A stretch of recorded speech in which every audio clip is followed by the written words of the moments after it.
¿Qué tema nos toca? A ver si he revisado tu temario. ¿Sí? Nos toca genética, ¿no? Habla, confirma. ¿Sí?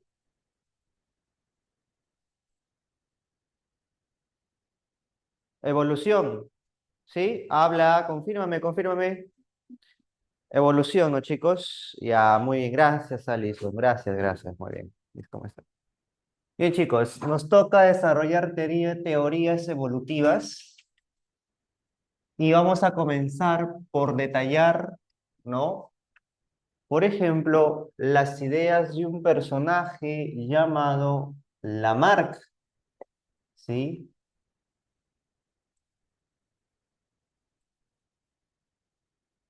Vamos al grano, ¿ah? Lamarck, jóvenes, sienta unas bases, ¿no? Que marca un precedente en la historia. ¿Por qué?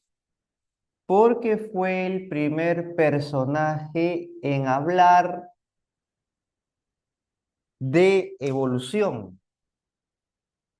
Pero para que él pueda hablar de evolución, tuvo que tener detrás de ello un argumento teórico, una base que le permita formular ideas, principios, en la cual abarca la evolución, cosa que estaba muy prohibida o censurada, porque hablar de evolución entonces era tal vez ir en contra de los principios de fe o dogma o cristiano, ¿no? Entonces había cierta censura. Sin embargo, aquel que se atrevía a insinuar al menos algo con respecto a la evolución, ¿no? Podría tener ciertas sanciones o restricciones sociales, ¿no? Y eso es lo que pasa justamente con Lamarck. ¿En qué se basa el señor Lamarck? Para empezar, se basa en el transformismo francés, en el transformismo, en el transformismo francés, francés. Esta es una corriente filosófica, tal vez, que ocurrió en Francia en aquella época, donde explicaba lo siguiente, ¿no? Por naturaleza, los individuos inferiores en algún momento, en un determinado tiempo, alcanzarán ser organismos superiores. Y claramente cuando hablo de inferior y superior, me estoy refiriendo al tamaño, porque así se pensaba en aquel tiempo. Por ejemplo, ¿no? Los animales más pequeños son más inferiores a los animales más grandes. ¿Sabes por qué? Porque la naturaleza es así. Seguramente de aquí a algún tiempo, yo no sé qué tiempo, todos por naturaleza buscarán ser superiores en algún momento. Eso es más o menos lo que pensaban los personajes con respecto al transformismo. Hay una transformación de lo inferior a lo superior, de lo pequeño a lo grande, ¿sí? Y claro, eso está motivado, profesor, por la naturaleza. Yo lo sé, yo sé que te lo acabo de decir, pero le pusieron nombre a esa fuerza que interviene en esa transformación. Esa fuerza es la entelequia. Profesor, la entelequia no es lo que mencionó Aristóteles, en la cual, profesor, es la fuerza sobrenatural que permite que aparezcan seres vivos a partir de la materia inerte, profesor. La teoría de la abiogénesis o generación espontánea, yo lo sé, y yo sé que usted también sabe eso. Y es que también la entelequia se prestaba para explicar esa transformación de lo inferior a lo superior en cuanto a los seres vivos. Y es por eso que también se basa en ¿qué?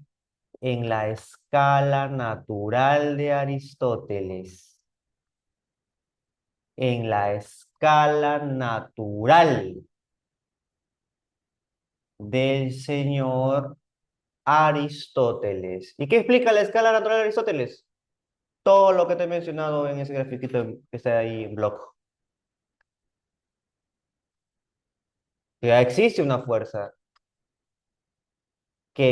una fuerza sobrenatural, en la cual influye en la transformación de los organismos más inferiores, porque en algún momento buscarán ser superiores o más grandes. ¿Ya? También se basó en la generación espontánea, ¿sí? No está muy desligado, ¿ah? Se basó en la generación espontánea.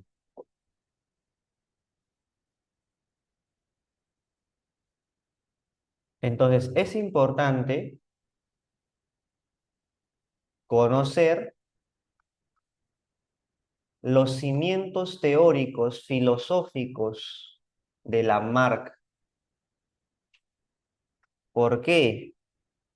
Porque a partir de ello sienta, porque a partir de ello construye su movimiento, su idea sobre el origen de ciertas especies. Para empezar, Lamarck no fue zoólogo, Lamarck fue botánico. ¿Y qué hace un botánico hablando de jirafas o cuello de jirafas? Porque usted se acuerda de ellos seguramente. Entonces, ¿ves? Él se encontraba en una cierta área de zoología de la universidad en Francia y le llamó la atención de que un conejo poseía la misma cantidad, escucha, la misma cantidad de vértebras cervicales que las de un venado y la misma cantidad de vértebras cervicales la poseía el cuello de una jirafa, el cuello de un ratón. Entonces, le llamó la atención de que, siendo especies muy distantes, presenten la misma cantidad de huesos cervicales o vértebras cervicales. Eso no es una coincidencia, dijo Lamarck. Yo no creo que eso sea producto de la creación. Entonces yo creo que la zoología merece tener una perspectiva no tanto práctica, sino también filosófica. Y por eso plantea su libro Filosofía Zoológica. A ver, libro, Filosofía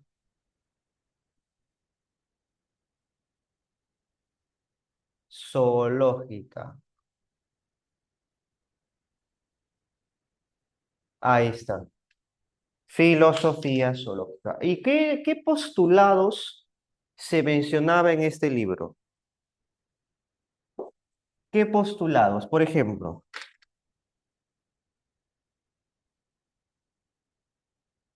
mencionaba que la evolución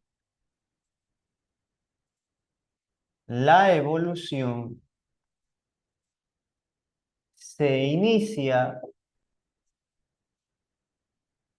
se inicia con un cambio, con un cambio,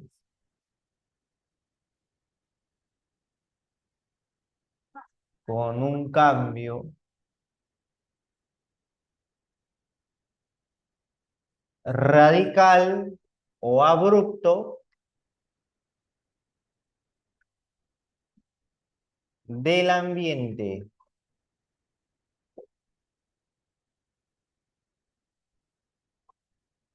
Para Lamarck,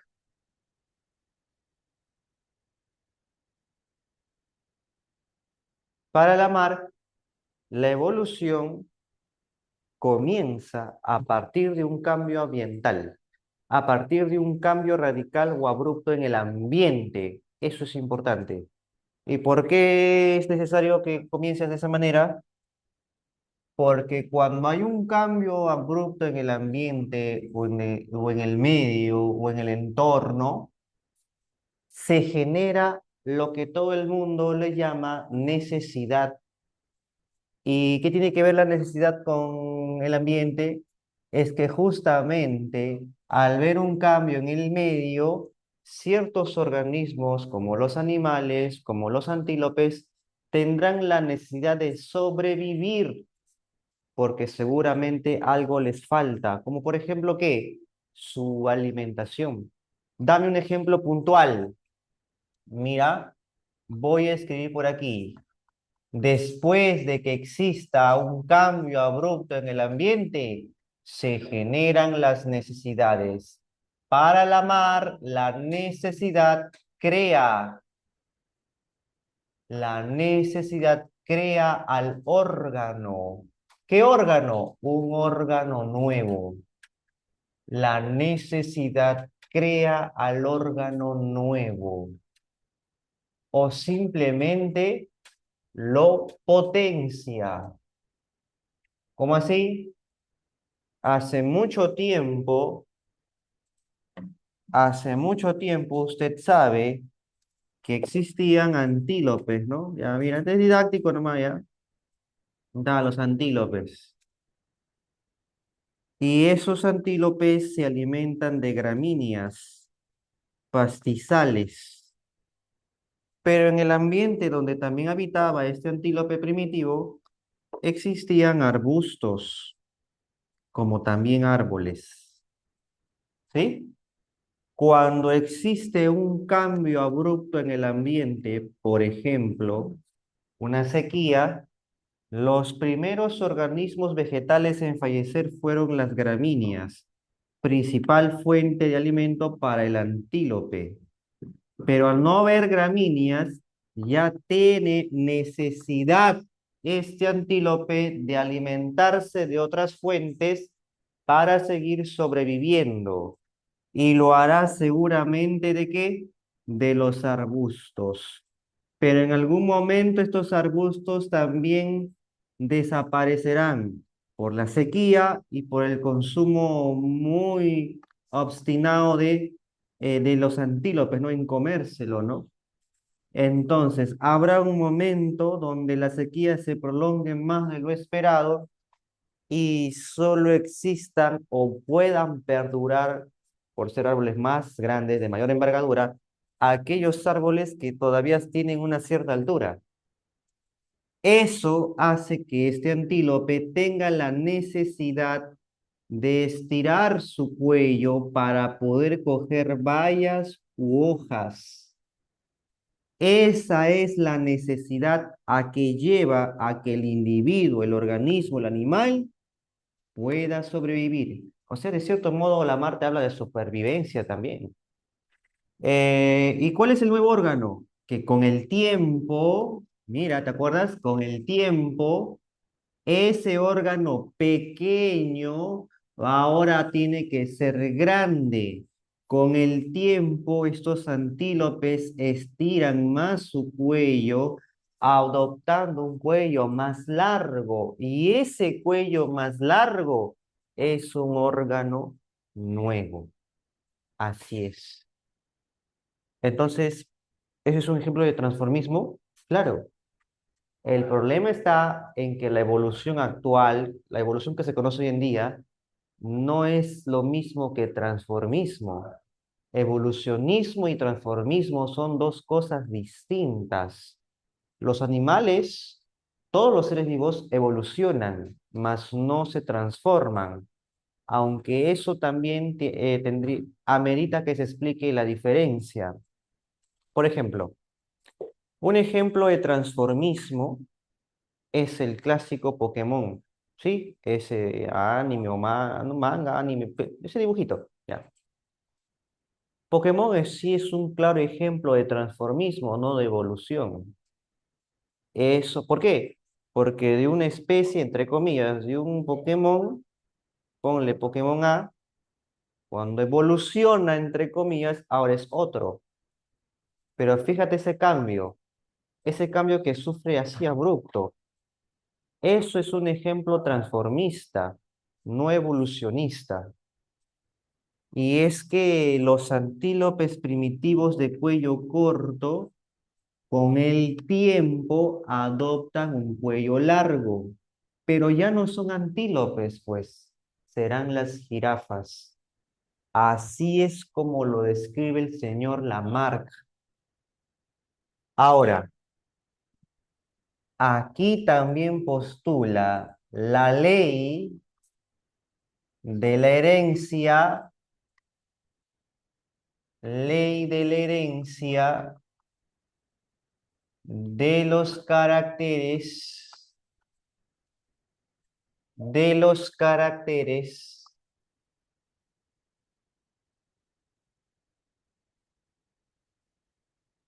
adquiridos,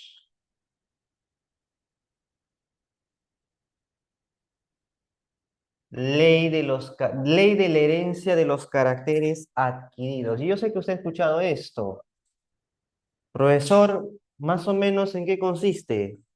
Una vez que los antílopes han adoptado el cuello largo, entre comillas, son jirafas, ahora, cuando se reproducen, tienen que heredar ese rasgo adquirido, esa característica adquirida, debe heredarlo a los descendientes, a las crías. O sea, significa que a partir de ese momento van ahora a obtenerse crías con cuello largo. Y así se transmite de generación en generación. Por eso es que vemos población de jirafas, dice el señor Lamarck. Ley de la herencia de los caracteres adquiridos. Pero en papel suena muy bonito, hasta poco, hasta muy creíble.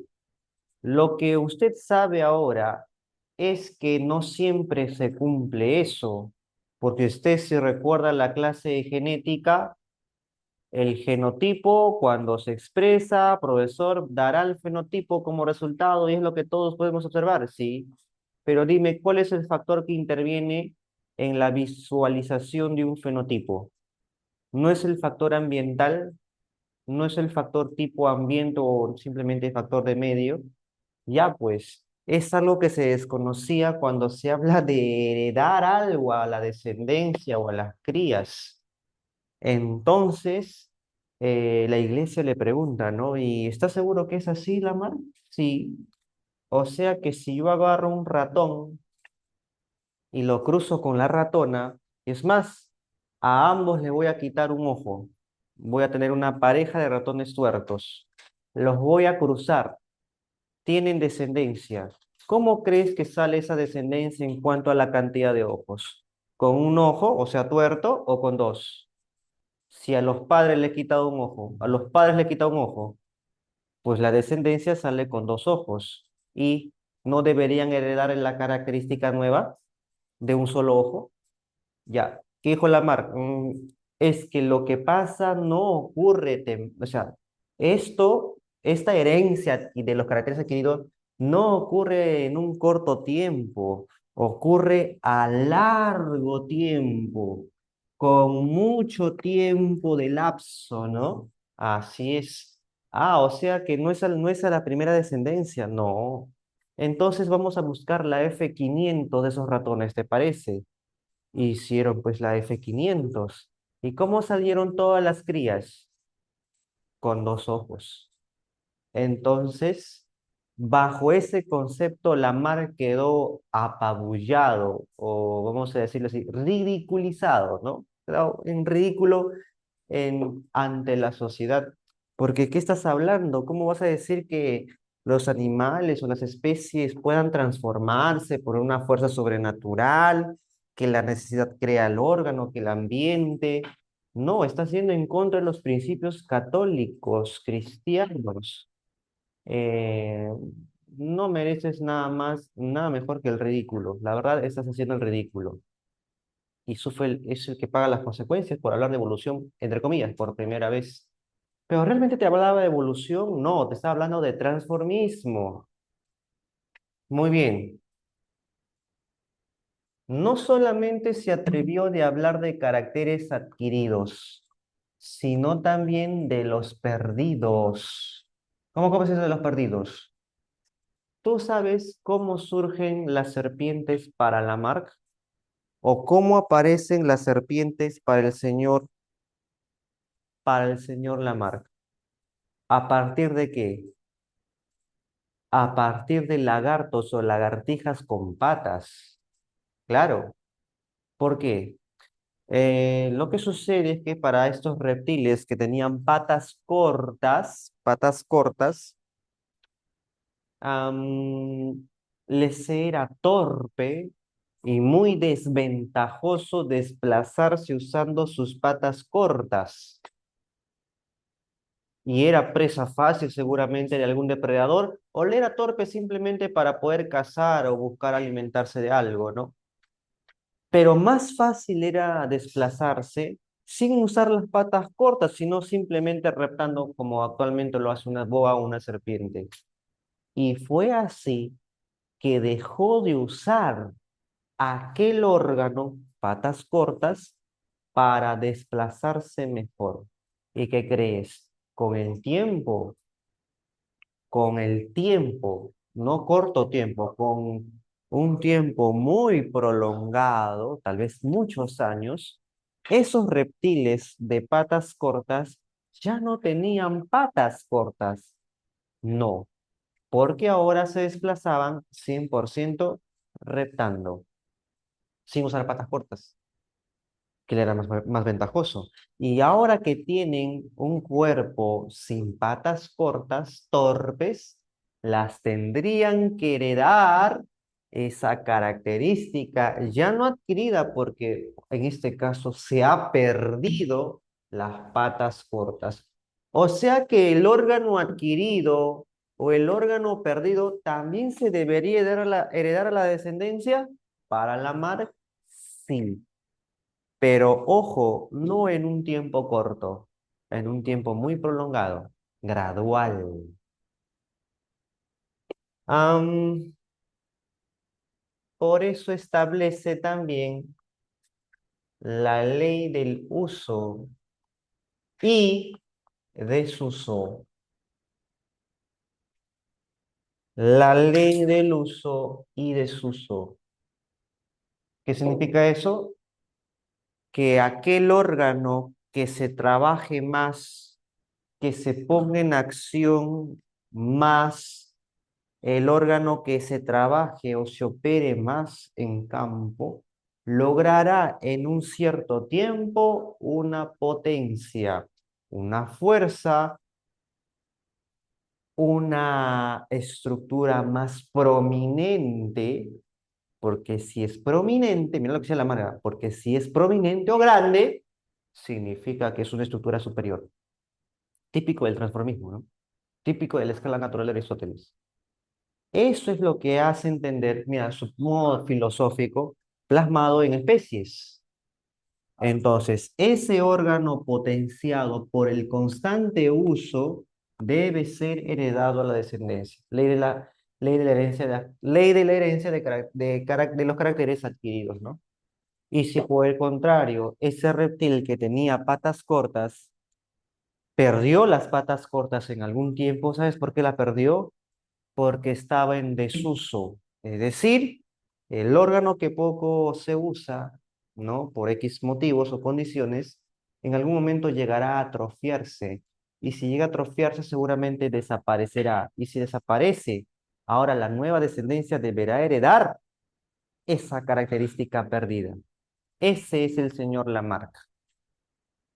Muy bien, muy bien. ¿Cómo sería el esquema? ¿Cómo sería el esquema ¿cómo sería el esquema del señor Lamarck? De la siguiente forma.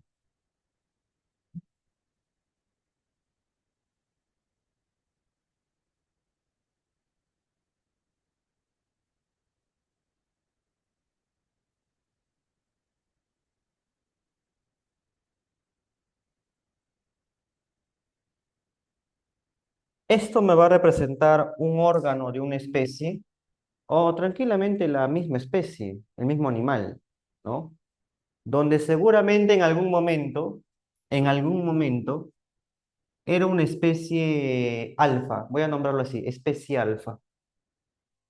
Pero con el tiempo, fíjate, con el tiempo, ¿no? Sufrió cambios, ¿no? Donde seguramente adquirió un órgano o perdió un órgano y ahora ya no sigue siendo esa especie que en algún momento fue, sino ahora es otra.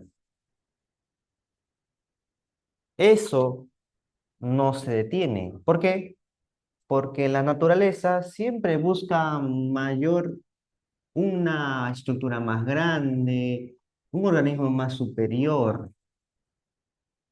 Entonces, esta especie intermedia, ahora con el tiempo será otra especie. ¿Por qué? Porque seguramente sigue adquiriendo y potenciando ese órgano por el uso o está perdiendo aquel órgano por desuso. ¿Ves? Entonces, mire ese modelo o ese esquema. Es típico del transformismo.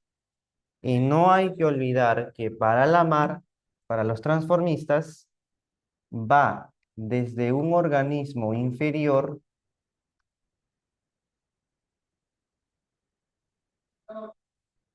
a un organismo superior.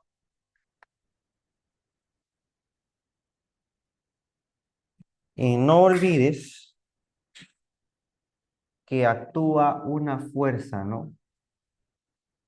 Una fuerza sobrenatural. Hay fuerzas naturales como la entelequia.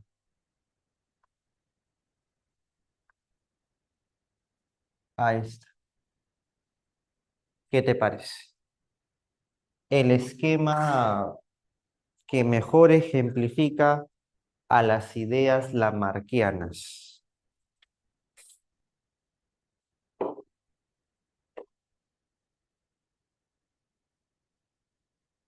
Como fue el primero en hablar de evolución, fue el primero en ser humillado.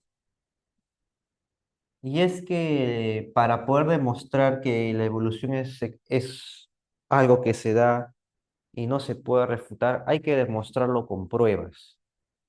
Y aquí nace un segundo personaje que usted seguramente sabe muy bien a quién me refiero, quien ya muestra pruebas, más que con argumentos teóricos, muestra pruebas. ¿Por qué? Porque es el primero en salir de Europa y recorrerse el mundo por más de 5 años. ¿Sí? 5 anuales. Y se recorre todo el mundo en busca de pruebas. Me refiero al señor Charles Darwin.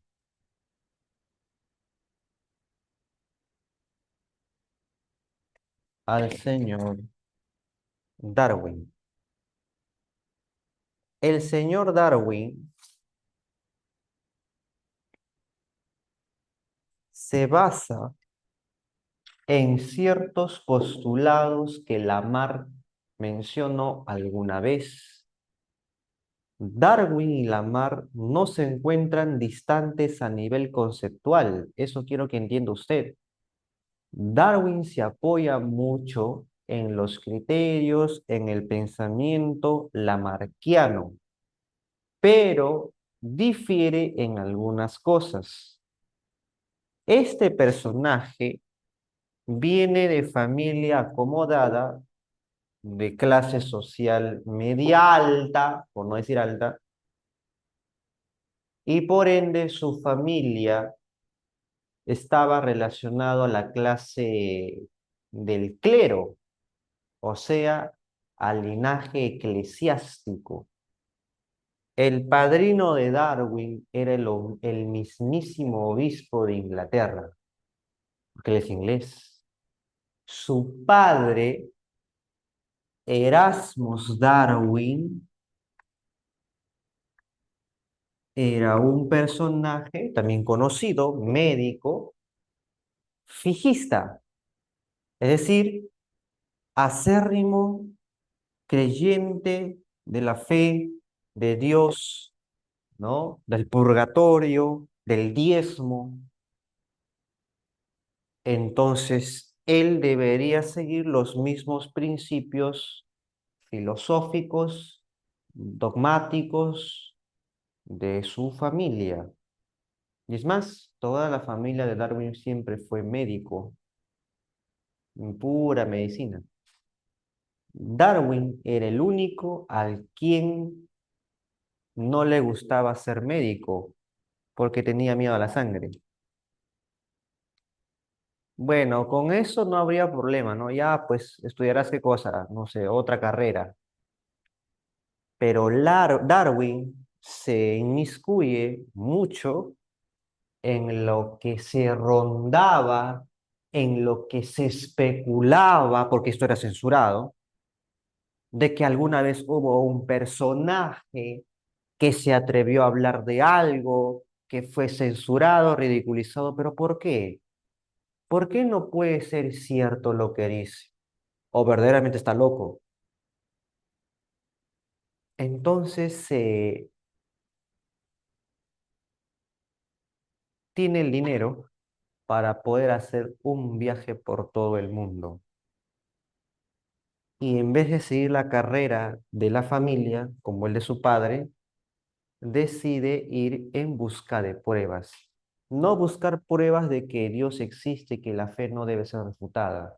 Va en busca de pruebas para buscar lo contrario. O sea, para dejar en ridículo a su familia. Porque si encontrase pruebas de que la evolución existe y es una evidencia clara de todo ser vivo, ¿dónde quedaría la Iglesia Católica? ¿Ves? Entonces se paga un viaje larguísimo. Y en ese viaje larguísimo, Darwin era una persona bien culta, a pesar de que no era médico, porque se leía libros, libros filosóficos, libros de toda gama que compete a niveles universitarios, de aquella época, claro. Y se leía economía, libros de economía, filosofía, y encuentra un libro una economía que habla sobre las producciones y las poblaciones. Yo lo voy a resumir. El señor Darwin se basa en la teoría malthusiana.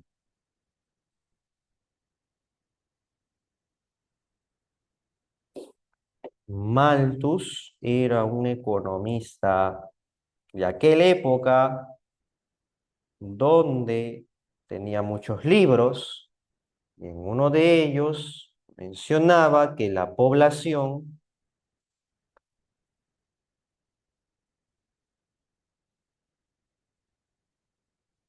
aumenta o crece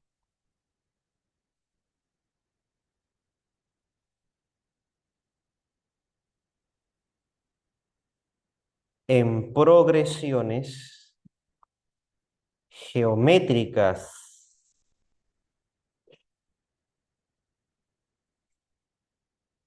O sea que en español existe muchas poblaciones hasta el punto de que hay superpoblaciones en un país o continente o a nivel planetario.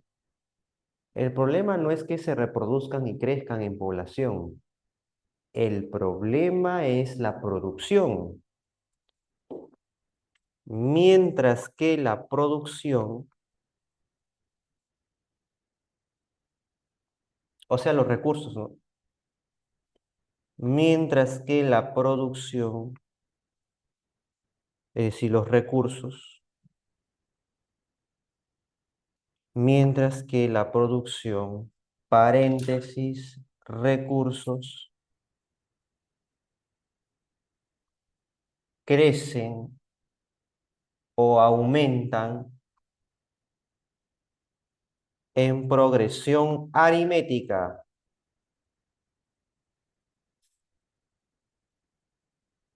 En progresión más lenta. Habiendo un problema de repartición de recursos, pues, porque si hay más población y pocos recursos, solo algunos tendrán acceso a esos recursos. Y aquellos que no tienen acceso al recurso padecerán las inclemencias de la desigualdad.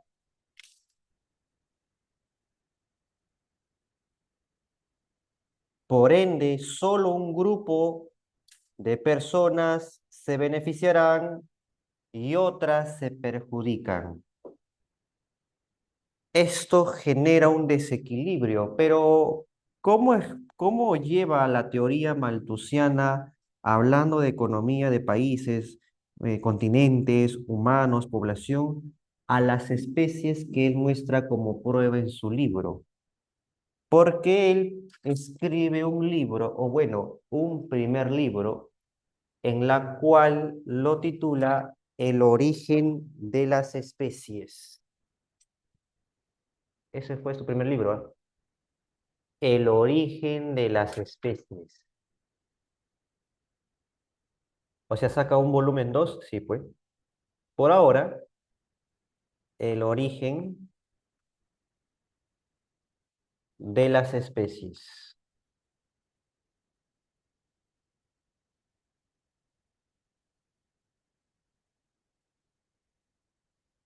Te explico, mira, para el señor Darwin, la evolución es poblacional. La evolución, primero marco un precedente, ¿eh? La evolución se desarrolla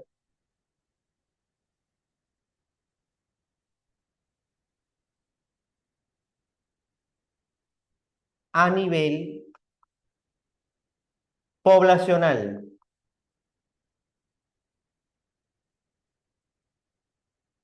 a diferencia del lamarquismo, porque para Lamarck la evolución es individual.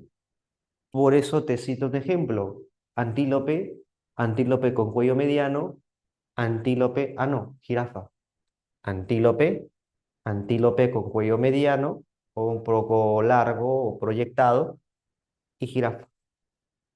La evolución, quiero que tienes esto, la evolución, entre comillas, para el señor Lamarck es individual, no poblacional. En cambio, para Darwin sí es poblacional.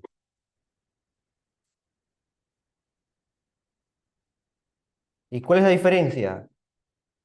Que si el señor Lamarck te habla de antílope jirafa, él tendría que hablarte de población de antílopes o de población de jirafas, no de uno. ¿Y qué características debería cumplir la población según Darwin? Ya no individual, sino la población.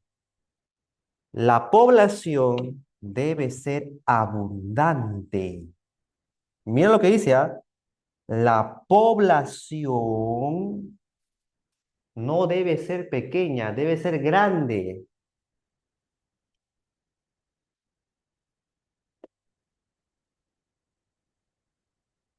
Una población abundante. Pues, ¿cómo va a decir que tiene que ser una población abundante? No entiendo. Luego vas a entender. porque en la teoría malthusiana menciona que la población crece muy rápido. Y si crece muy rápido, hay mucha población. Y es uno de los requisitos que debe cumplirse para que exista evolución, que exista una superpoblación de antílopes, una superpoblación de jirafas, una superpoblación de elefantes, una superpoblación de conejos y de cualquier otra especie. Grande. No solamente grande, sino también variable.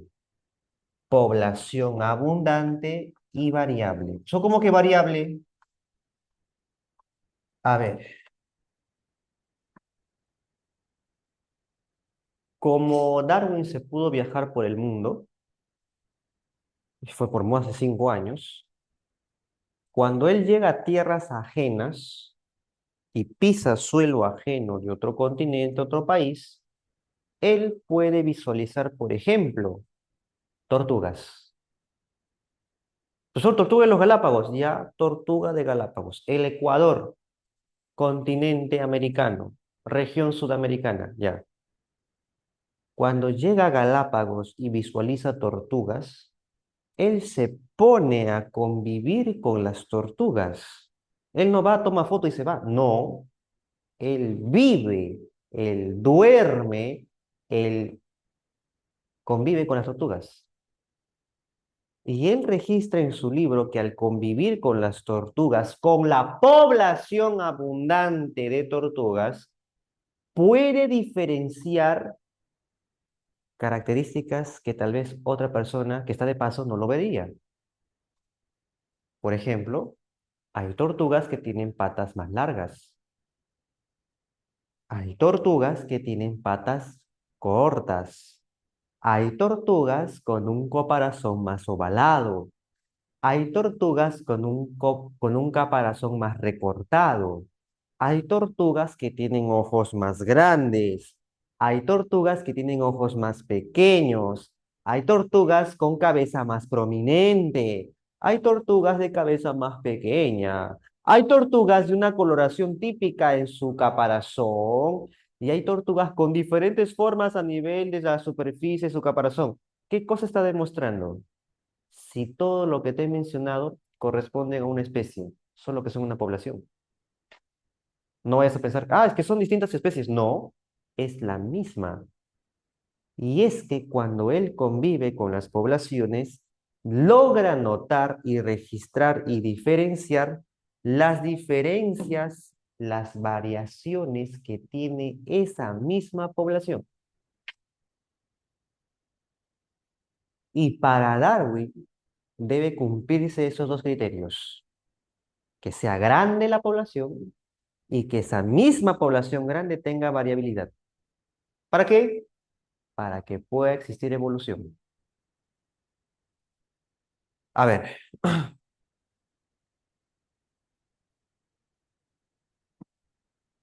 ¿y cómo así surge la evolución? Una vez que ya tengas el primer punto con respecto a la población, ahora vamos al segundo punto, la producción. El alimento, las hembras para reproducirse. El alimento y las hembras para reproducirse. Principalmente eso. No todos o no todas las tortugas de esa población grande tienen el mismo acceso al alimento. No toda la población de tortugas tiene el mismo acceso para poder reproducirse con hembras. ¿Y eso está mal, pues? No, está bien, porque solo lo harán las tortugas más capaces o más aptas. Y las que no logran alimentarse bien y las que no logran llegar al recurso del alimento o no logran reproducirse, es porque no lo son. Entonces, de ahí parte el punto quiebre para hablar de evolución. Para Darwin, si usted quiere hablar de evolución, tienes que presentarle un escenario con una población grande y con mucha variabilidad. Y luego, el recurso o el alimento o las hembras deben ser reducidas. porque de esa manera usted va a visualizar una lucha de quién se alimenta mejor, de quién llega a la mejor carne, a la mejor presa, a la mejor hierba, al mejor vegetal y quién se reproduce con las hembras. Si no, imagínate pues, todo el mundo con la misma cantidad de alimentos. ¿Quién se esfuerza? Es como el examen de admisión. Imagínate que hubiesen más de 100.000 o 200.000 vacantes. No, más, mucho más. Ponle, tú que sabes más que yo de economía, ¿cuántas personas hay en el Perú? Según la data es la estadística. ¿Cuántos millones tenemos de habitantes? ¿Ah? Ya. Imagínate que San Marcos ponga 33 millones de vacantes. ¿Quién se esfuerza? ¿Quién se esfuerza para ese objetivo? Nadie lo haría. Por ende, tendríamos universitarios mediocres, médicos mediocres. Mira la teoría, es una teoría nada más. Por eso es que selecto algo así ocurre en las especies. Pero, ¿quién es quién es el que selecciona? O sea, ¿quién dice, no, tú sí, tú no, tú aliméntate, tú no te alimentas? ¿Quién lo hace? ¿La rectora? Claro, en el examen de admisión, pues depende de las preguntas del examen, ¿no? Pero aquí en las especies es la misma naturaleza. Así es la misma naturaleza. Ella es la verdadera barrera selectora de especies aptas. Y eso nadie podía entender en aquel tiempo. Por eso se fue a buscar pruebas. Entonces, por acá, después de evidenciar población grande, variable, con poco recurso, se visualiza una lucha por la supervivencia, porque ahora tienen que sobrevivir con la escasez de alimento, con los recursos limitados para su población.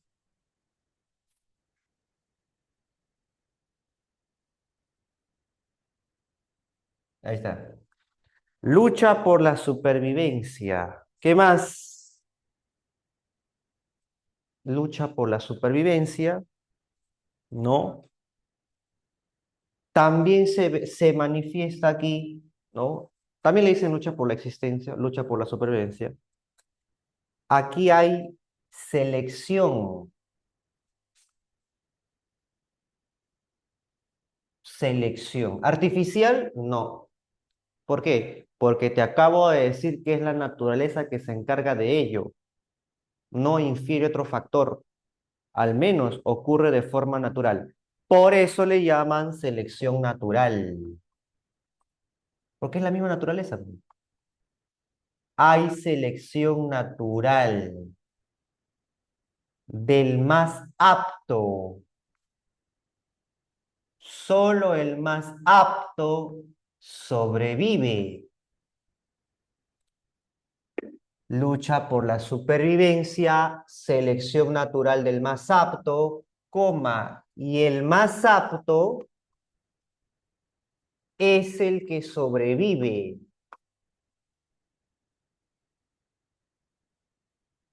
¿no? Es el que sobrevive, ¿no? Y el más apto es el que sobrevive. Ya, pero un ratito, le preguntaron, ¿no? Porque cuando él regresa de su viaje se manda con todo, ¿no? A dar pruebas. La iglesia quiere siempre poner su frente y le dice, ¿no? ¿Quién es el más apto? El que sobrevive. ¿Y quién es el que sobrevive? Mira lo que le preguntó la iglesia. ¿Quién es el que sobrevive? Te pregúntate, ¿quién es el que sobrevive? Y le dieron alternativas, ¿ah? El más fuerte, el más ágil, el que caza mejor, el que elude mejor a sus depredadores, el que es más bonito o esbelto, el más fornido. ¿Quién es el que sobrevive? Como siempre querían buscarle respuestas filosóficas, yo te dije que Darwin se las sabe todas. Darwin se leía libros en esos 5, viajó por 5 años y no quiere decir que por 5 años estuvo así de turista, no, se leía libros. No había cámara fotográfica, dibujaba a mano. Esas eran sus pruebas. Y ahí, el más apto es el que sobrevive y el que sobrevive es el más apto. Mira, ¿quién es el más apto? El que sobrevive. ¿Y quién sobrevive? El más apto. ¿Qué? ¿Eso le respondieron? Sí. A esa respuesta de que quién es el más apto, el que sobrevive, quién es el que sobrevive, el más apto, el más apto sobrevive, sobrevive el más apto, apto sobrevive, ya. A eso le llamaron la famosa tautología darwiniana o darwinista, porque caí en ese círculo vicioso, ¿no? Tautológico. Hasta que mejora su versión y saca un libro mejorado. El libro mejorado se llama El origen de las especies por selección natural. Por selección natural. Y que lo mismo, pero le da otro toque más tino, ¿no? Le da más tino a los conceptos. Porque si aquí no había una respuesta muy clara, el más apto, el más apto, como leí por ahí, es el que se reproduce. Ahí se resume todo. Es el que se reproduce, porque se entiende que para reproducirse debe ser fornido, esbelto, atraer hembras, imponente con la caza, el alimento, con la alimentación del grupo, de la manada, de la población. Hablamos de un alfa, seguramente, sí, seguramente que sí. Ese entonces es el futuro sobreviviente. No tendría probabilidad de perder ante la barrera selectora de la naturaleza. Entonces debería reproducirse para que sus descendientes puedan adquirir, escucha, adquirir dichas características. ¿Quién te habló de la adquisición de características? Lamarck, ¿verdad? ¿Ya ves? ¿Ya ves que Darwin se basó en Lamarck? Darwin se basa mucho también en los principios lamarckianos. Darwin también te habla de reproducción. No solo basta con sobrevivir, sino también con reproducirse. Si no se reproduce, no sirve. O sea, que si sobrevive a la inclemencia de la naturaleza y no se reproduce, ¿de qué vale haber sobrevivido? De nada, de nada. Si sobrevive y no se reproduce, no es apto, pues. Tiene que sobrevivir, tiene que luchar, sobrevivir y reproducirse. Eso sí sería un individuo apto. A eso le llaman reproducción diferencial, que no cualquiera se reproduce, pues.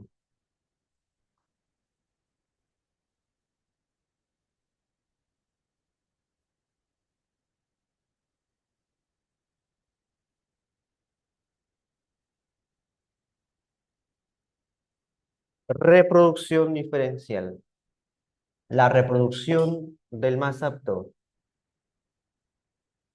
Pero la iglesia siempre buscando talón de Aquiles en Darwin y le preguntan, porque hasta aquí la iglesia católica está bien calladita. A ver, a ver, refuta a Darwin. Que un obispo le refute a Darwin si Darwin se ha viajado por todo el mundo. Ha visto conejos de todo tipo. Ha visto gallinas, gallos de todo tipo, monos, tortugas. jirafas, guepardos, felinos, mamíferos de todo tipo, placentados, no placentados, insectos. Ha visto de todo. A ver que un obispo lo refute. ¿Ves? Era complicado ya. Es más, se dice que tanto fue, tanto fue la evidencia que encontró bueno, en su viaje, que su libro, no había mucha teoría. O sea, no había conceptos teóricos, qué es la evolución, para qué sirve. No, había puro ejemplos. Bueno, actualmente sí es un libro de puro ejemplos, puras citaciones ejemplares, puros ejemplos. Y persona u obispo o cura que se leía el origen de las especies por selección natural, terminaba creyendo de que la evolución sí es un hecho. Era tanto así el poder que tenía ese libro, porque no había para refutar nada, nada. El punto quiebre, o bueno, vamos a decir, el punto clave, o el talón de Aquiles ya, es esto. La iglesia le pregunta, ¿y por qué crees tú, Darwin, que las poblaciones grandes que tú me dices tienen esas variaciones? ¿Por qué crees tú? ¿Qué le responde el señor Darwin? ¿Por qué crees tú que esas tortugas tienen cabeza chiquita, cabeza grande, ojos grandes, ojos chiquitos, patas cortas, patas largas? Caparazón ovalado, recortado, cuadrado. ¿Por qué? ¿Por qué? Dime, pues, ¿por qué? ¿Qué dijo Darwin? ¿Qué dijeron los darwinistas? Porque ya tenía seguidores, ¿ah? ¿Qué dijeron los darwinistas? Dime, ¿qué dijeron los darwinistas? ¿Qué respondió cuando le preguntaron eso? ¿Mm?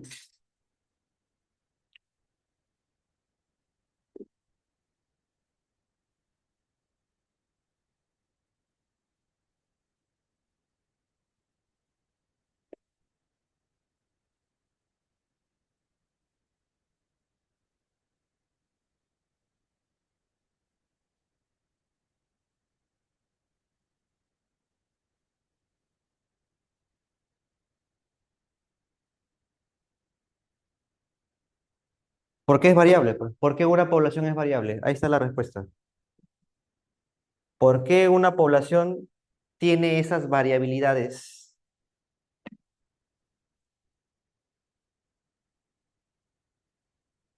No supo qué contestar. ¿Sabes por qué? Si yo te digo, ¿a qué se debe que hay humanos con ojos grandes, ojos chiquitos, orejas grandes, labios gruesos, labios delgados, nariz perfilada, nariz aguileña, cabello crespo, cabello ondulado? ¿A qué se debe eso? ¿A qué se debe eso?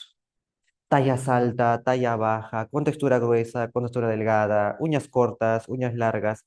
¿A qué se debe eso en el humano? ¿A qué se debe que usted tenga de repente ojos de color verde y yo ojos de color negro? ¿A qué se debe eso? Escríbeme, ¿a qué se debe eso? ¿Ah? ¿A qué se debe que usted tiene cabello negro o marrón y yo cabello lacio y negro, ¿no? Tú cabello lacio, castaño, hasta rubio. ¿A qué se debe? No te hagas bolas. ¿A qué se debe? A los G, G, a los genes. A los genes. Por supuesto. Oye, pero ¿quién es el padre de la genética?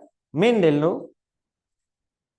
Mendel creo que era un niño, un bebé, cuando Darwin explicaba esto. O sea, no había genética en los tiempos darwinianos. No pudo explicar la variabilidad porque ni siquiera se hablaba de genes, ni siquiera se sabía que era alelo, ni siquiera habían hecho experimentos con arvejas, porque la genética viene después con Mendel. Y eso, porque cuando Mendel muere, pasan 10 años más y recién Hugo de Bryce redescubre y otros personajes los experimentos que hace con arveja, Pisum sativum. Por eso no explica, pues. porque nadie conocía lo de la genética aún. No explica, faltó explicar la parte de la genética. Y ya creo que entiendes por qué faltó explicar esto.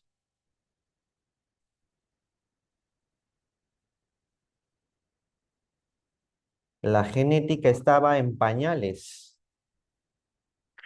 Muy bien. Y como no pudieron responder eso, la Iglesia Católica salió airosa, pues. Porque la Iglesia decía, ¿sabes por qué es variable, Darwin? Porque son diseños de un ser creador divino. ¿Ves? Eso es lo que le respondieron. Claro, la Iglesia, claro.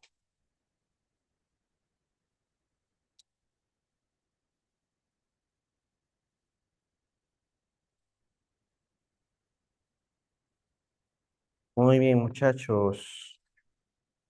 Continuamos con el señor Dabrais, el señor Hugo de Bries. Se escribe así ya, Hugo de Bries, Hugo de Brais. ¿En qué se basa el señor Dabrais? El señor de Bryce se basa en el mendelenismo. Acá Mendel ya estaba muerto, para empezar. Ya se habían redescubierto los principios, las leyes mendelianas allá ahí. O sea, ha pasado mucho tiempo de esto, ¿eh? De Darwin hasta ya pasado mucho tiempo. Muchos años ya.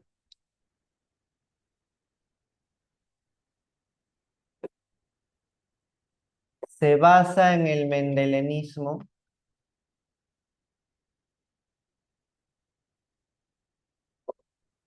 Se basa en un experimento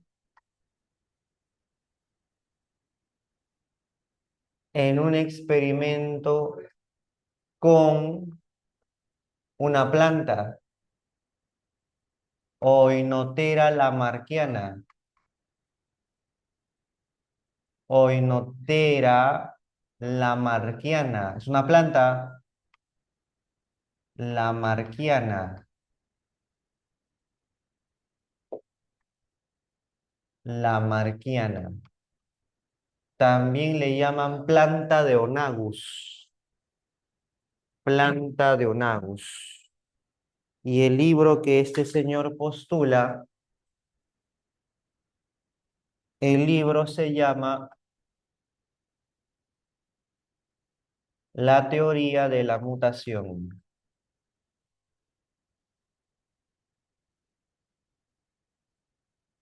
La teoría de la mutación. Esta es la famosa planta de Onagus.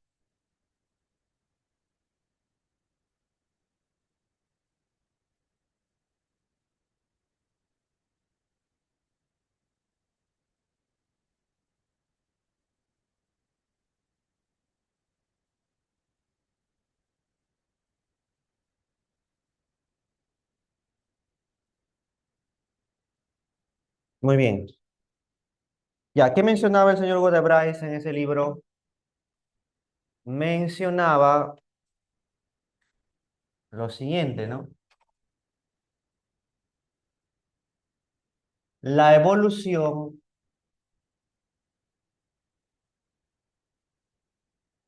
la evolución se desarrolla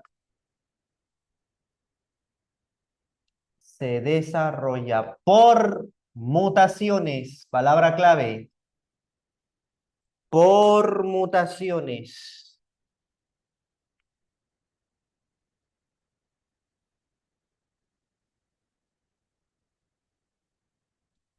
Pero, ¿qué es la mutación, Hugo de Bryce? La mutación, ojo, no estoy hablando de la mutación que usted conoce actualmente. Estoy hablando de la mutación o el concepto de mutación de aquel tiempo. La mutación es el cambio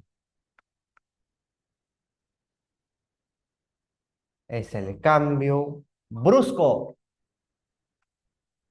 radical, del fenotipo.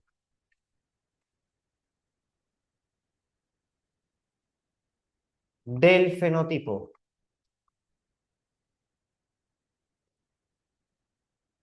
La mutación puede ocurrir en cualquier momento, o sea, es azarosa.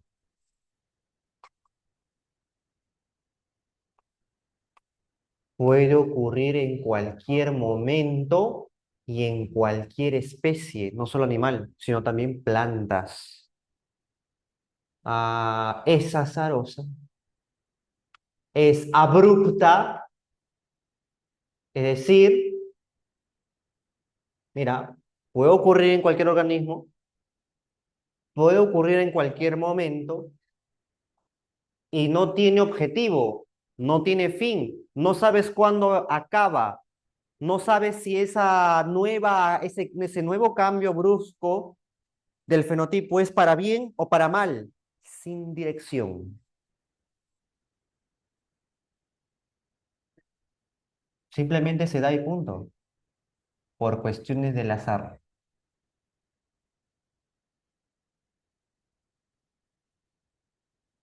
Ahora, algo que contrasta a estos dos, algo que no concuerda con estos dos, el señor de Bryce, que no hay especies intermedias. No existen, para Dabraisa, especies intermedias.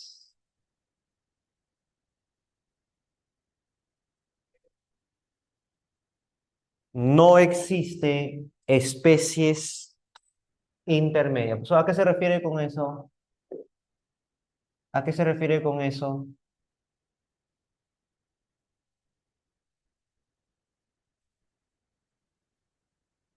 Mira acá.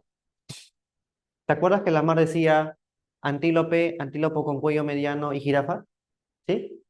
Ya. Para Dabrais no hay esto. Va de frente, de a B, porque es abrupto, es brusco, no es gradual, no es progresivo, ocurre en un 2x3. No hay una evidencia de que hay rasgo intermedio, no como en el cuello de la jirafa. Mientras que para Lamarck y Darwin la evolución es gradual, en eso sí comparten. Para Lamarck y Darwin la evolución es gradual, para Davrice no es gradual, es saltatoria.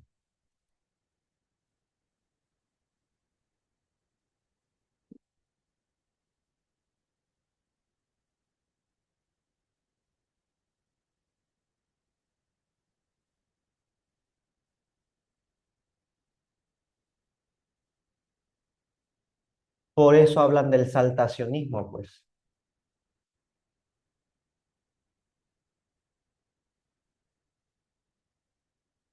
¿Y cómo se ve el esquema? Mira,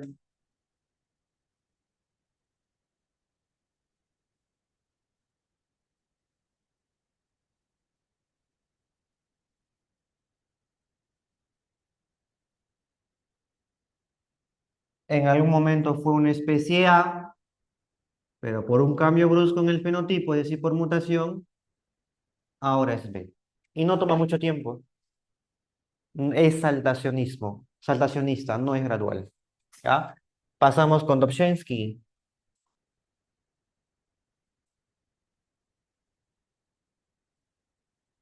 El señor Theodosius Dobzhansky.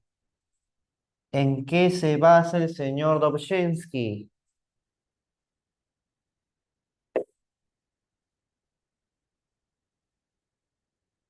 Se basa en la genética, se basa en la biomatemática,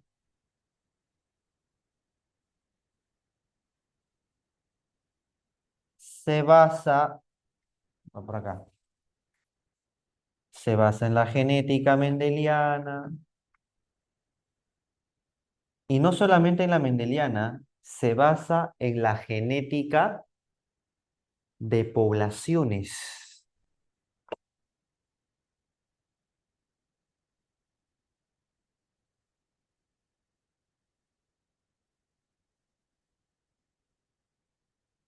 Se basa en la genética de poblaciones.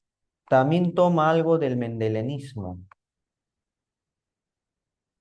Sí, sí, sí, también toma algo del mendelenismo. ¿Ya? Esas son las principales. Ah, se basa en la selección natural darwiniana. Se basa en la selección natural de Darwin.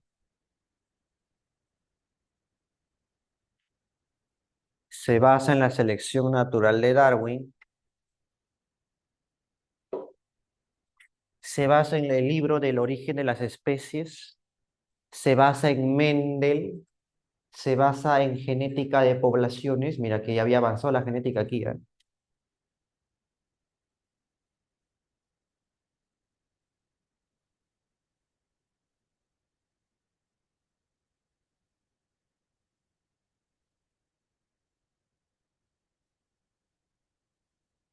Bases. ¿Qué postula el señor Dobzhansky, jóvenes, con toda esa recopilación de otras teorías? ¿Como cuál? Como el darwinismo y la exposición o la base de Hugo de Bryce, como el mendelenismo, ¿no? Él sostiene que la evolución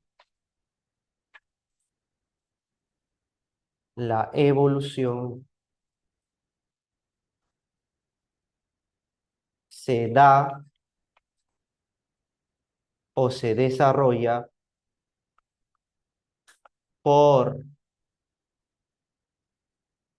los cambios, por los cambios a nivel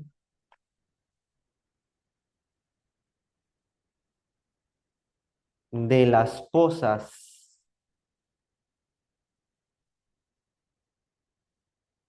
génicas.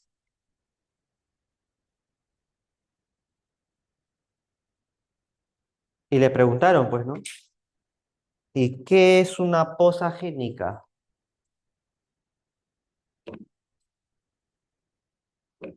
¿Qué es una posa génica? Una posa génica,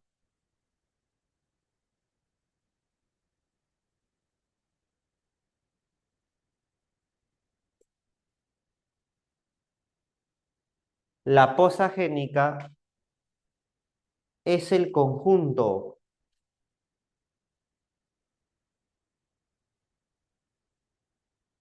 de genes, es el conjunto de genes de una población.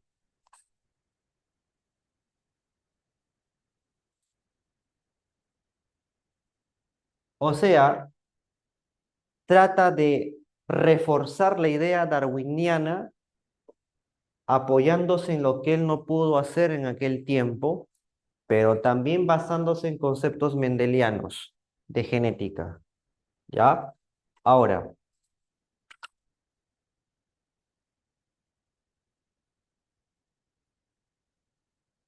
la evolución,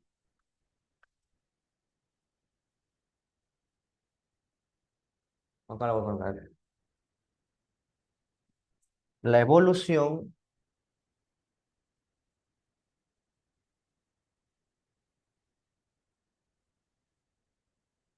desarrolla variabilidad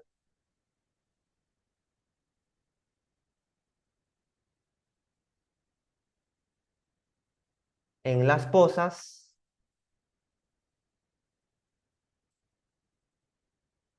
y luego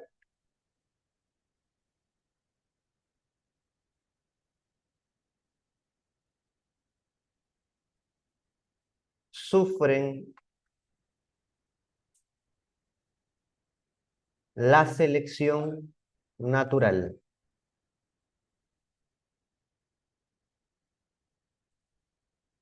En esquema sería así. Acá.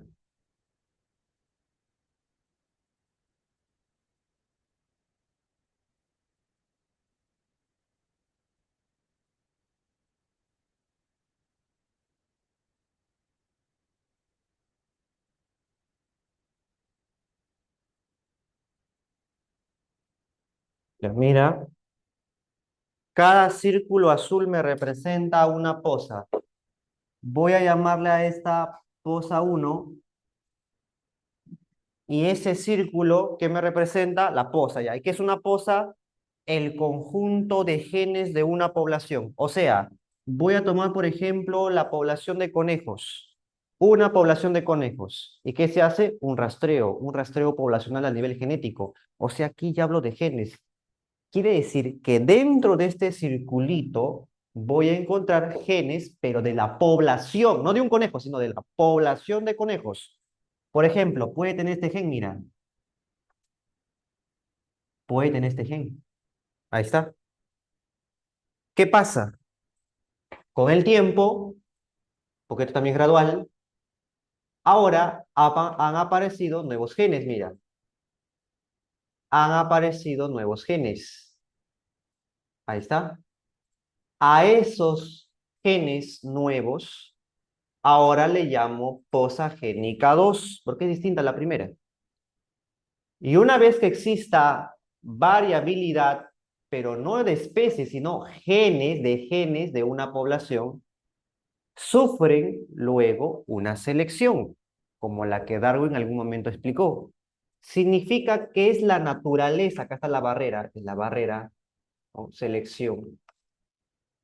Significa que todos los genes que han ido apareciendo, ¿no? O también pueden desaparecer, no todos los genes serán útiles para la siguiente para el siguiente conjunto de genes de esa población de conejos.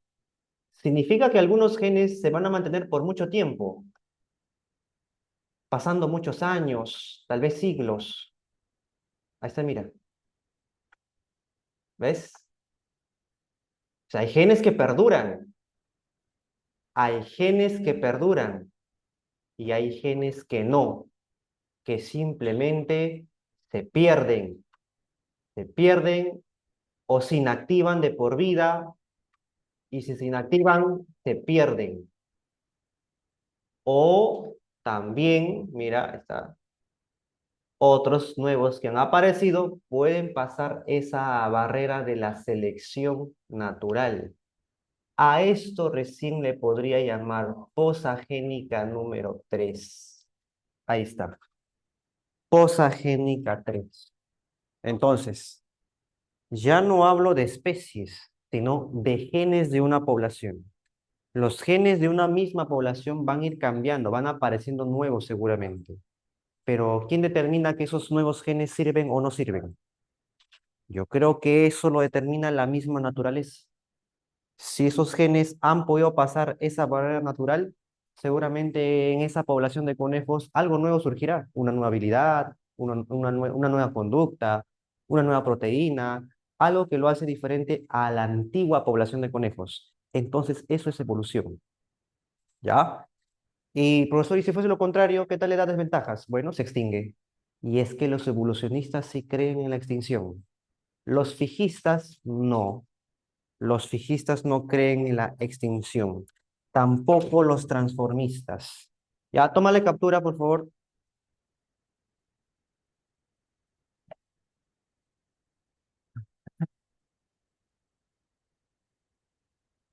Me faltó aquí. Un ratito me faltó aquí. El libro, pues el libro. ¿Cómo se llama el libro de Dobzhansky? Faltó el libro, me faltó el libro. La genética y el origen de las especies. Y el origen, y el origen de las especies.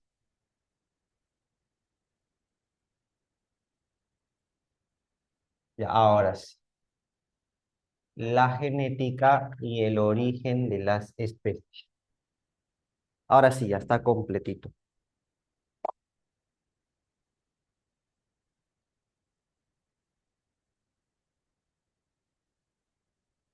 Muy bien,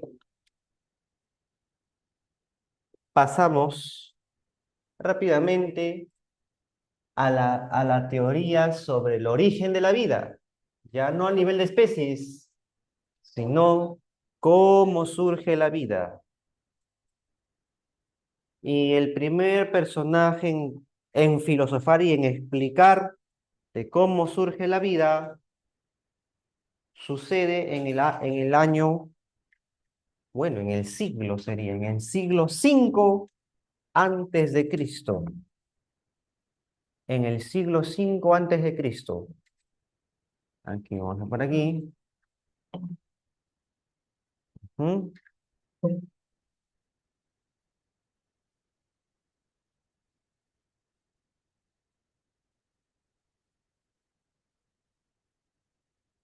Sobre el origen de la vida.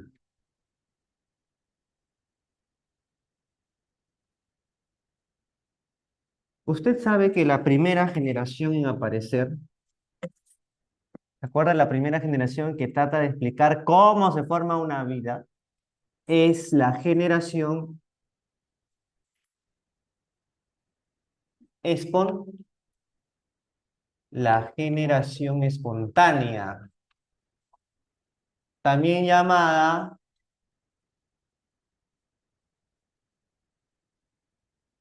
también llamada generación de la abiogénesis. Abiogénesis. ¿Qué explicaban estos señores? A ver, el líder, ¿cómo se llama el que inició con esta respuesta, con este concepto?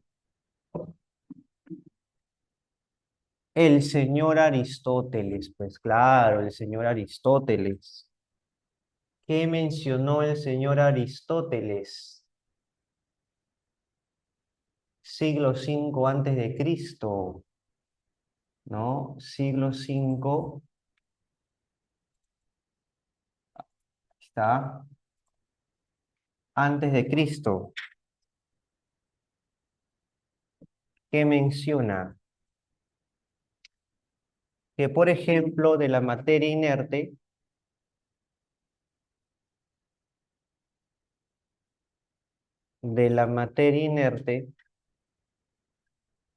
¿qué cosa se puede formar? Un ser vivo, ¿no? Ejemplo,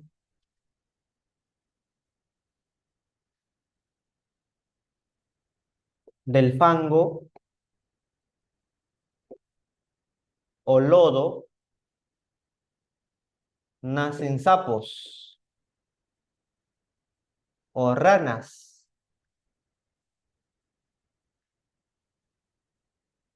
Ahí está.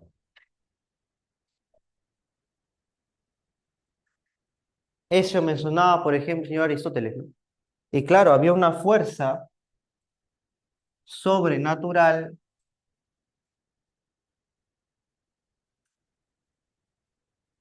que actúa en dicha transformación, la entelequia. Ahí está. Asimismo, pasamos a la Edad Media con el señor Van Helmont.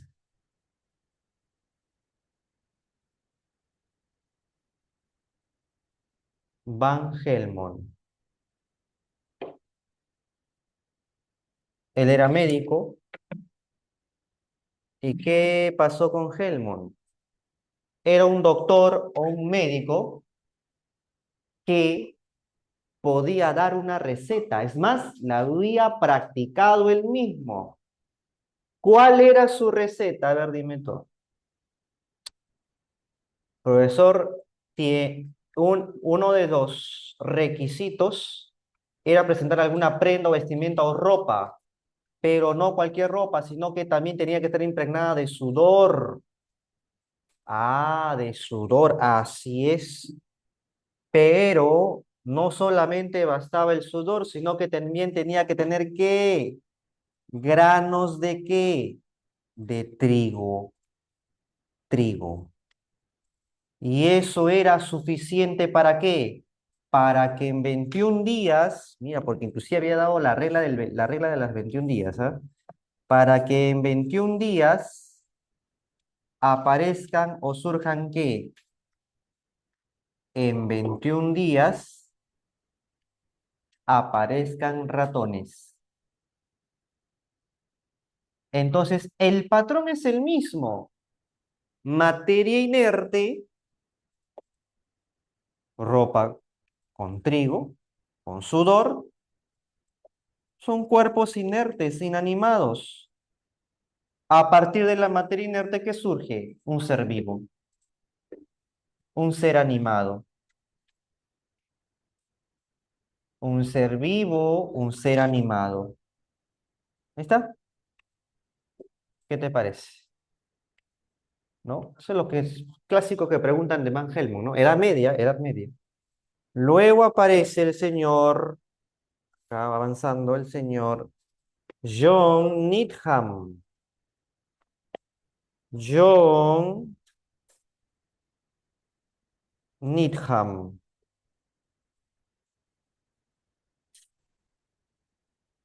¿Qué menciona el señor John Needham? Él sostiene que los microorganismos aparecen de una materia inerte llamado aire. Para eso, ¿qué hace? Vamos a poner por acá. Para eso, tiene un recipiente, ahí está, un recipiente, ahí está, donde tiene caldo de cordero dentro. Ya lo han coccionado a calor, a fuego alto, aniquilando así todo microorganismo posible, ¿no? Con el mismísimo calor. Y dice Needham que no va a tapar el recipiente. ¿Por qué? Porque es el aire, el soplo divino que ingresa y siembra y forma la vida, pero la vida microscópica, es decir, microorganismos. Para Needham el aire es considerado el soplo divino. El soplo divino.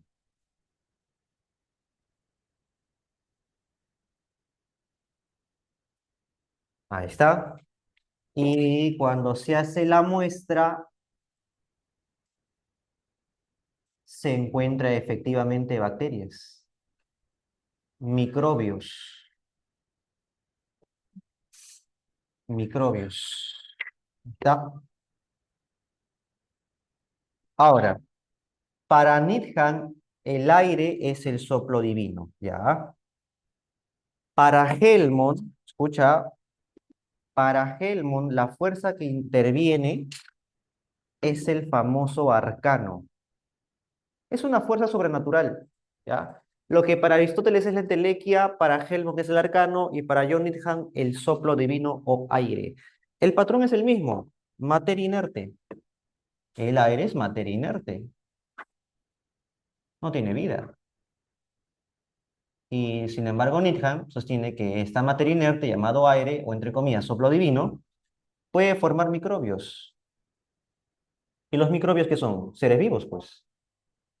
El patrón se cumple, al igual que lo que mencionó Aristóteles en el siglo V. Ahí está. ¿Y quiénes tratan de contrarrestar esto, jóvenes? La siguiente generación, ¿no? ¿Qué generación? La generación opuesta a la abiogénesis. Claro, ¿a quién me refiero? ¿A quién me refiero?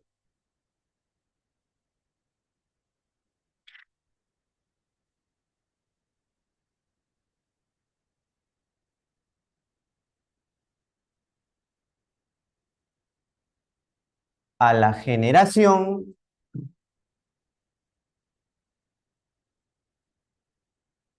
a la generación de la biogénesis.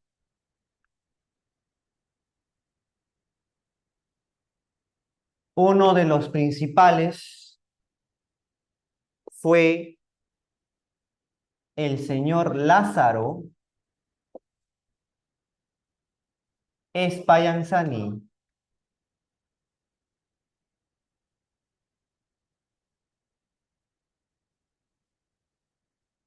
El señor Lázaro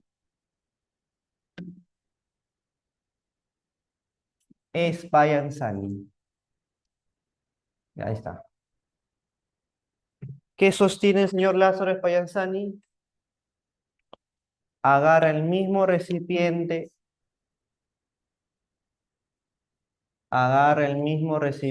que Needham, prepara el mismo caldo que Needham, lo lleva a fuego, lo lleva a fuego para matar los microbios, pero a diferencia de Needham, este sí le pone una cubierta o una tapa, una cubierta o una tapa. ¿Para qué? Para que el aire no ingrese, el aire no ingrese. De cierto modo, Spallanzani quería demostrar que no es cierto que el aire forme microbios.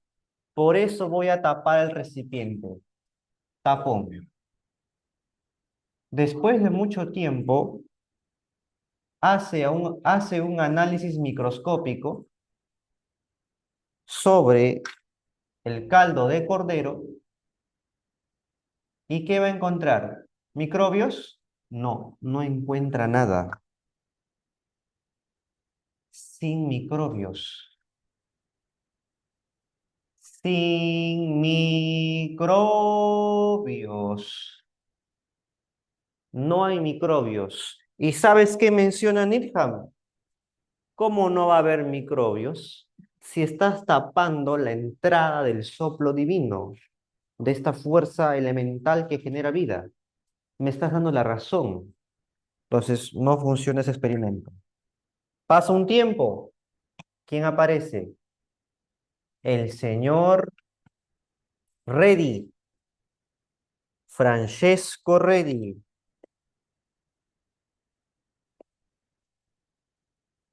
Francesco Redi.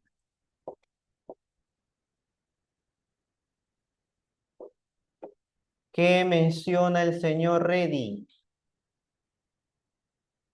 Bueno, él usa tres frascos. Él va a usar tres frascos.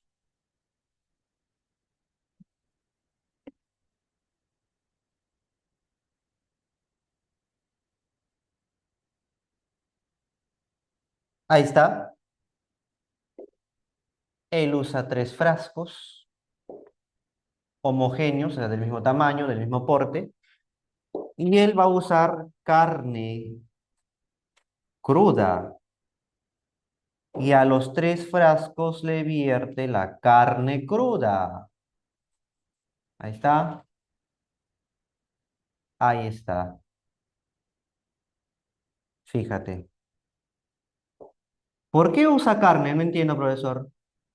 Es que aquí habían citado de que los gusanos se forman a partir de carne cruda. Carne cruda ya pues materia sin vida, ¿no? Las células ya están entrando en un posible estado de descomposición, pero dice que la carne, la mismísima carne forma gusanos. Es más, se habían atrevido a decir que la misma carne forma moscas. ¿Cómo es eso posible? Dijo Reddy. No, no, ¿sabes qué? Vamos a hacer el siguiente experimento. Voy a sellar completamente a este frasco y voy a ver que en ningún momento se forma gusanos. En ningún momento se forman gusanos. ¿Qué te diría otro? Ah, es que no está ingresando el aire, pues. No ingresa el aire, no ingresa el aire, y por eso que no forma gusanos, no se forma la vida. Mira lo que te diría otro. ¿Ah? Ya, entonces, si ese es el caso, voy a sellar, voy a sellar el mismo recipiente, acá está, no, ahí está, el mismo recipiente, pero a medias. Es decir, voy a poner como un filtro con agujeros muy diminutos, muy pequeños. Y el otro frasco no va a presentar, jovencitos, una tapa. Entonces, en el frasco donde no hay tapa, sí va a haber gusanos. Sí hay presencia de gusanos. En el frasco donde tiene tapa completa no hay gusanos. Y en el frasco donde tiene tapa, pero con un filtro de huequitos muy diminutos, sí hay gusanos, pero no en la carne, sino en la cubierta. ¿Por qué? Porque Redi demuestra que la carne no es la que forma gusanos, sino la mismísima mosca. ¿Sabes por qué acá había gusanos? Porque la carne expele un olor y ese olor atrae a moscas. Las moscas se paran, las moscas se paran en la carne y eso es justamente lo que hace que depositen ciertos huevos y los huevos eclosionen en larvas. Aquí el olor queda atrapado en el recipiente porque está herméticamente sellado. Entonces, no hay moscas, si no hay moscas, no hay gusanos. Aquí el olor sigue, sí se expele de la carne y como hay orificios, puede salir por esos orificios y puede atraer a moscas.